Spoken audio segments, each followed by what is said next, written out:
Black board education में आपका स्वागत है।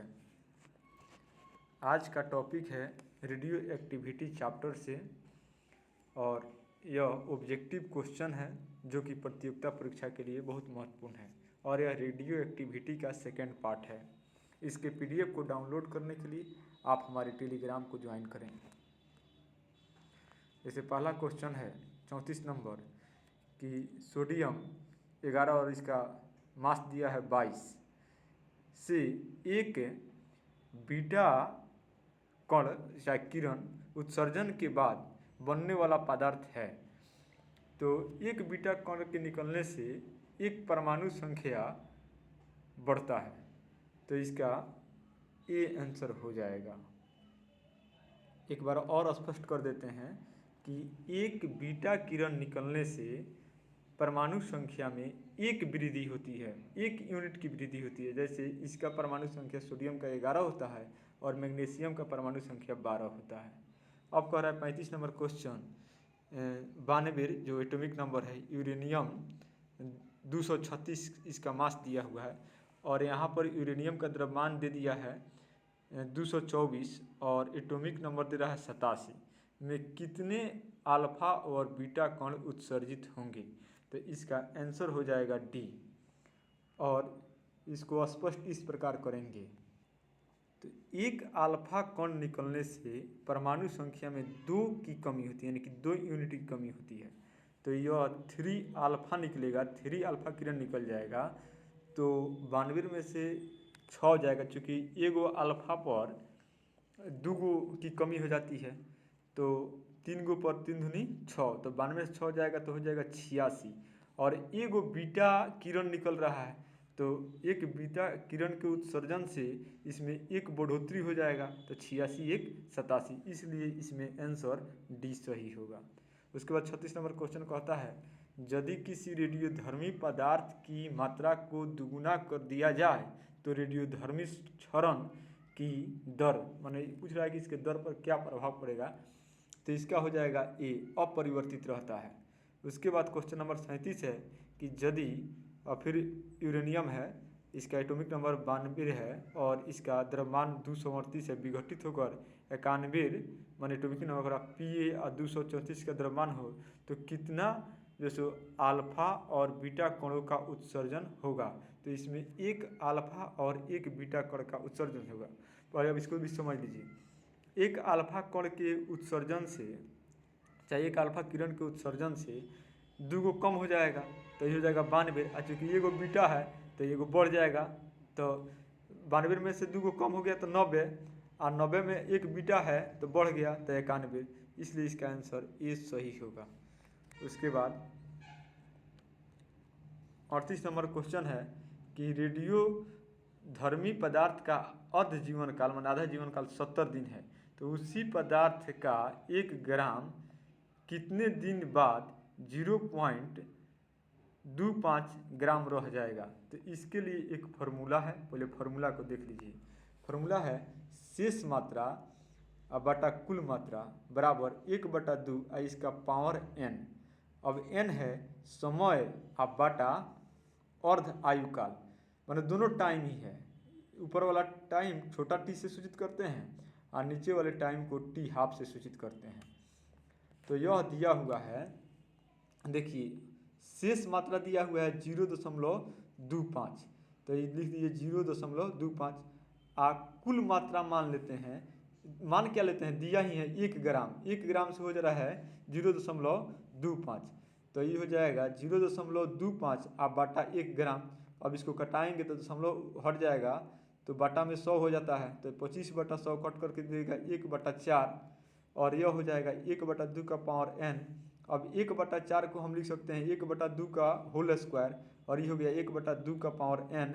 अब यहाँ पर n का मान हो गया 2। अभी बताए थे इस सेकंड पार्ट में, इधर वाला इस सेकंड पार्ट शुरू हो रहा है, n का मान आ गया 2 और n बराबर हम जानते हैं t/t हाफ, माने समय बटा अर्ध जीवन काल। तो n का मान है 2 और t का तो t है ना, यह जो दिया हुआ है t हाफ 70 दिन, तो ये बटा 70 हो जाएगा, और 70 में 2 से गुना करेंगे तो ये हो जाएगा 140, इसलिए t का मान हो जाएगा 140। फिर हम अपने क्वेश्चन पर आते हैं। यही क्वेश्चन था कि रेडियोधर्मी पदार्थ का आधा जीवन काल 70 दिन है, तो उसी पदार्थ का 1 ग्राम कितने दिन बाद 0.25 ग्राम रह जाएगा। तो इसका आंसर हो जाएगा 70 दिन, सॉरी इसका हो जाएगा 140 दिन। 70 दिन गलत हो जाएगा, 210 दिन गलत हो जाएगा, 280 दिन गलत हो जाएगा, इसका 140। अब आ रहा है 39 नंबर क्वेश्चन। यदि किसी रेडियोधर्मी पदार्थ का और जीवन काल 1 दिन हो तो 4 दिन पश्चात उसकी प्रारंभिक मात्रा का कितना भाग शेष रह जाएगा। तो इसका हो जाएगा 6/1/4। इसी फार्मूला पर बन जाएगा जो इसके पहले वाले क्वेश्चन 38 नंबर में डिस्कस किए हुए हैं। उसके बाद क्वेश्चन नंबर 40 है कि एक रेडियो एक्टिव पदार्थ की और जीवन आयु चाहे और जीवन काल 4 महीने है, तो इस पदार्थ की 3/4 भाग का क्षय होने में कितना समय लगेगा। तो इसका हो जाएगा 8 महीना। उसी फार्मूला पर बनेगा। कह रहा है 41 नंबर क्वेश्चन, वह प्रणाली क्या कहलाती है जो प्राग ऐतिहासिक पदार्थों का काल निर्धारण करने के लिए विघटन नाभिकता माने रेडियो एक्टिविटी का प्रयोग करती है। तो इसका आंसर हो जाएगा सी, कार्बन काल निर्धारण। उसके बाद पृथ्वी की आयु का आकलन किया जाता है। तो पृथ्वी की आयु का आकलन यूरेनियम डेटिंग से किया जाता है। रेडियो कार्बन काल निर्धारण किसकी आयु का आकलन करने के लिए प्रयुक्त किया जाता है। तो जीवाश्म का। 44 नंबर क्वेश्चन है, सबसे पहले रेडियो सक्रियता शब्द का प्रयोग किसने किया था। तो यह फर्स्ट ही क्वेश्चन में बताया था, हेनरी बेकेरल। ये इसका आंसर होगा। यूरेनियम विखंडन की सतत प्रक्रिया को जारी रखने के लिए किस कण की जरूरत होती है। तो इसका हो जाएगा न्यूट्रॉन की। इसका सी आंसर हो जाएगा 45 का सी। उसके बाद 46, परमाणु बम का आविष्कार किसने किया। तो परमाणु बम का आविष्कार ऑटो हन ने किया। उसके बाद 47 नंबर क्वेश्चन है, परमाणु शक्ति संयंत्र किस सिद्धांत पर कार्य करता है। तो नाभिकीय विखंडन पर कार्य करता है। नाभिकीय रिएक्टर के निर्माण के लिए निम्नलिखित में कौन सा तत्व आवश्यक है। तो इसमें जिरकोनियम या जो तत्व है आवश्यक है। उसके बाद 49 नंबर क्वेश्चन है, निम्नलिखित में कौन सा सौर ऊर्जा का स्रोत है। तो सौर ऊर्जा का स्रोत नाभिकीय संलयन होता है। उसके बाद कह रहा है क्वेश्चन, नाभिकीय संयंत्रों में ग्रेफाइट का प्रयोग मैंने क्यों किया जाता है, चाहे करने का क्या उद्देश्य है।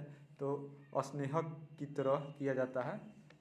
उसके बाद हाँ, तो देखिए स्नेहक के रूप में, तो यह इसके बाद विमोन्दक की तरह इसका उपयोग होता है। याद रखिए, ग्रेफाइट का उपयोग विमोन्दक के रूप में किया जाता है। स्नेहक के रूप में गलत हो जाएगा। ईंधन की तरह यह भी गलत हो जाएगा।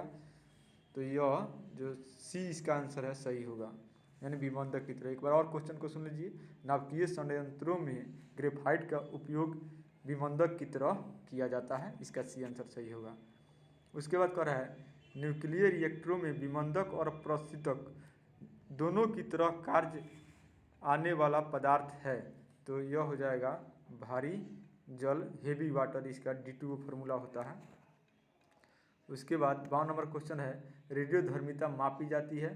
तो रेडियोधर्मिता मापी जाती है गीगर मूलर काउंटर से। इसका ए आंसर सही होगा। उसके बाद कह रहा है, हाइड्रोजन बम किस सिद्धांत पर कार्य करता है। तो हाइड्रोजन बम अनियंत्रित संलयन अभिक्रिया पर कार्य करता है। इसका डी आंसर सही होगा। उसके बाद कह रहा है, हाइड्रोजन बम किसके द्वारा विकसित किया गया था, नाम बताना है। तो यह है एडवर्ड टेलर द्वारा।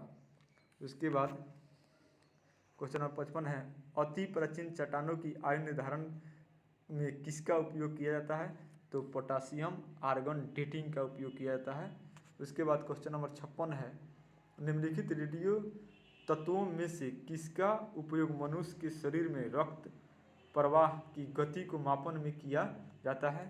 तो रेडियो सोडियम का उपयोग किया जाता है। डी आंसर सही होगा। उसके बाद क्वेश्चन नंबर 57 है, अल्फा बीटा और गामा की विभेदन शक्तियाँ अपने अवरोही क्रम में किस क्रम में होती हैं। तो इसका हो जाएगा सबसे अधिक होता है गामा का, उससे कम बीटा का और सबसे कम अल्फा का। इसका बी आंसर सही होगा। उसके बाद